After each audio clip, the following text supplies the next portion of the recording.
বলছি যে ছেলেটা এতদিন পরে দেশে আসছে, একটু ভালো মন্দ বাজার করে নিয়ে আসতে। আরে গিন্নি, তুমি ওসব নিয়ে এত চিন্তা করো না। আমি কাল রামুকে বলে সব বাজার করিয়ে নিয়েছি। তাহলে তো ভালোই হয়েছে, আমি যাই, দেখি কি কি রান্না করা যায়। এই মিনা, তুই আমাকে একটু সবজিগুলো কেটে দে তো মা।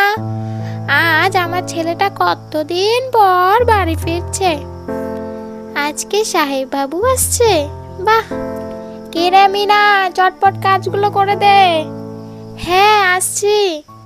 রামু, তাড়াতাড়ি গাড়িটা নিয়ে স্টেশনে যা, এতক্ষণে বোধহয় চলে এসেছে।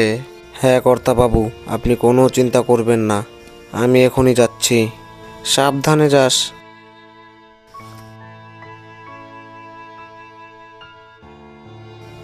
ছোটবাবু, আপনাকে অনেক দিন পরে দেখলাম, ভালো আছেন তো? উফ রামু কাকা, তুমি আমাকে ছোট বাবু বলে ডাকলে কেন? তুমি আমাকে ছোটবেলা থেকেই কোলে পিঠে মানুষ করেছো। তুমি যদি আমাকে ছোট বাবু বলে ডাকো তাহলে আমার একটুও ভালো লাগে না।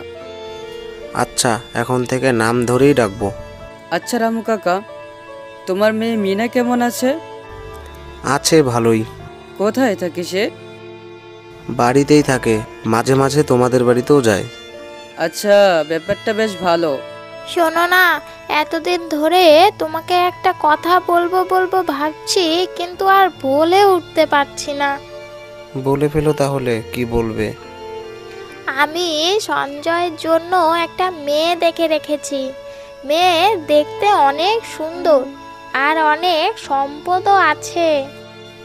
আজকে এতদিন পর ছেলেটা বাড়িতে আসছে, এসেই যদি এসব শোনে তাহলে তো ওর পায়ের রক্ত মাথায় উঠে যাবে। আজকেই বলবো না তো, তবে কিছুদিন পরই আমি সঞ্জয়কে নিয়ে যাব ওই জমিদারের বাড়িতে। আহা গিন্নি, আমাদের ছেলে বিদেশে পড়াশোনা করেছে, ওরও তো নিজের একটা মতামত আছে নাকি? আমি যে মেয়ে পছন্দ করব সেই মেয়েকেই আমাদের ছেলে বিয়ে করবে, দেখে নিও তুমি। এসে পড়েছিস বাবা? রাস্তায় কোনো অসুবিধে হয়নি তো? না মা, কোনো অসুবিধা হয়নি। আচ্ছা, হাত পা ধুয়ে আয়, আমি খাবার দিচ্ছি।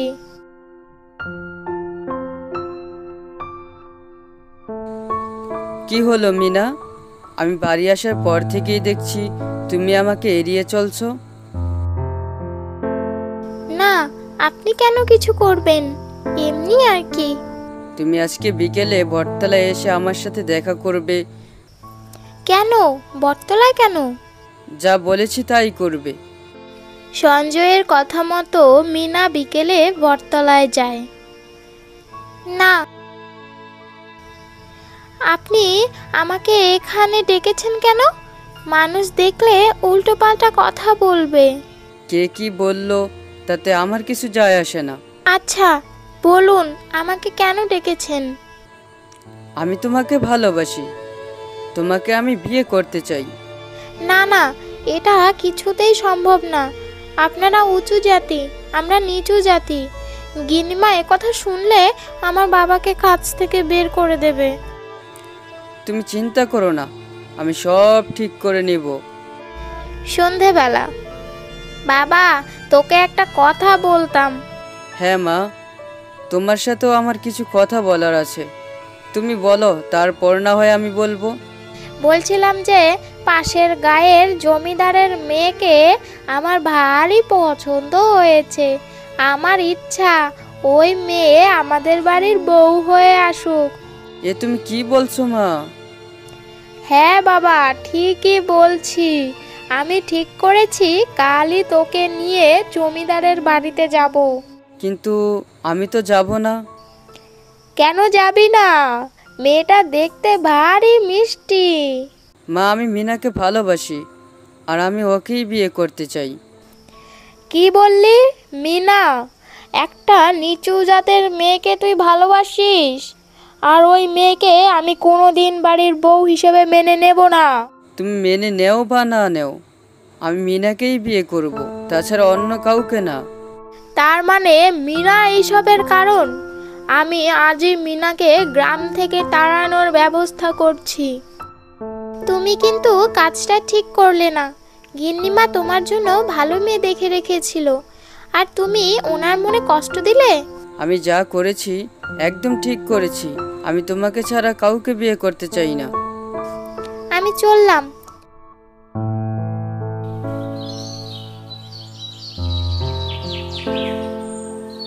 গিন্নিমা তখন রামুদের বাড়ি আসে।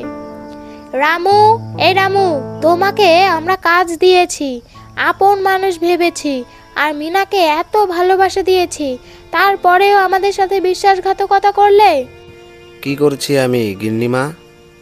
আমার ভুলটা তো বলুন।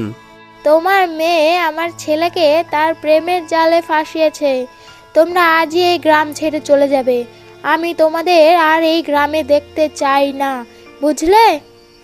আমার মেয়ে ভুল করে ফেলেছে। আমি মিনার হয়ে আপনার কাছে ক্ষমা চাইছি। আমরা আজই এই গ্রাম ছেড়ে চলে যাব।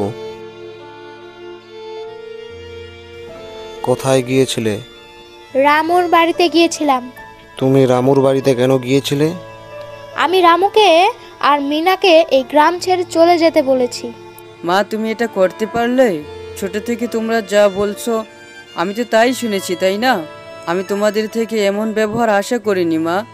আমি যা করেছি বেশ করেছি। না, তুমি কাজটা মোটেও ভালো করনি। আমাদের ছেলে বড় হয়েছে, তার বোঝার ক্ষমতা হয়েছে। সে যদি মিনাকে নিয়ে সুখে সংসার করতে চায়, তাহলে তোমার নিচু জাত নিয়ে এত সমস্যা কোথায়? আহা, তুমি বুঝতে পারছো না? ওই মিনাকে যদি আমাদের বাড়ির বউ করে আনি, লোকে যে হাসাহাসি করবে। এখনকার দিনে এসব নিচু আর উঁচু জাত বলতে কিছুই হয় না। আমি তোমার আর একটা কথাও শুনবো না। চল বাবা, রামু আর মিনাকে আটকাতে হবে। মোড়ল বাবু ও তার ছেলে রামু ও মিনার কাছে যায়। কোথায় যাচ্ছিস রামু? তুই যে গ্রাম ছেড়ে চলে যাচ্ছিস, সে কথা কি আমাকে একবারও জানিয়েছিস? আমার মেয়ে অন্যায় করেছে কর্তাবাবু। আমরা হলাম নিচু জাত বাবু, এই সব কল্পনা করাও পাপ। রামু, তুমি পারলে আমাকে ক্ষমা করে দিও। তোমাদের অনেক কথা বলে ফেলেছি। না না গিন্নিমা, এইসব কি বলছেন? আমি মিনাকে আমাদের বাড়ির বউ করে নিয়ে যাব। কিরে রামু, দিবি না মিনাকে? কেন দেব না কর্তাবাবু? এটা তো অনেক খুশির খবর, কিন্তু লোকে যে অনেক কথা শোনাবে। কে কথা শোনাবে শোনাক, আমরা সবাই মিলে সুখে শান্তিতে থাকতে পারলেই হলো। এই তো গিন্নি, এতক্ষণ একটা ভালো কথা বলেছ।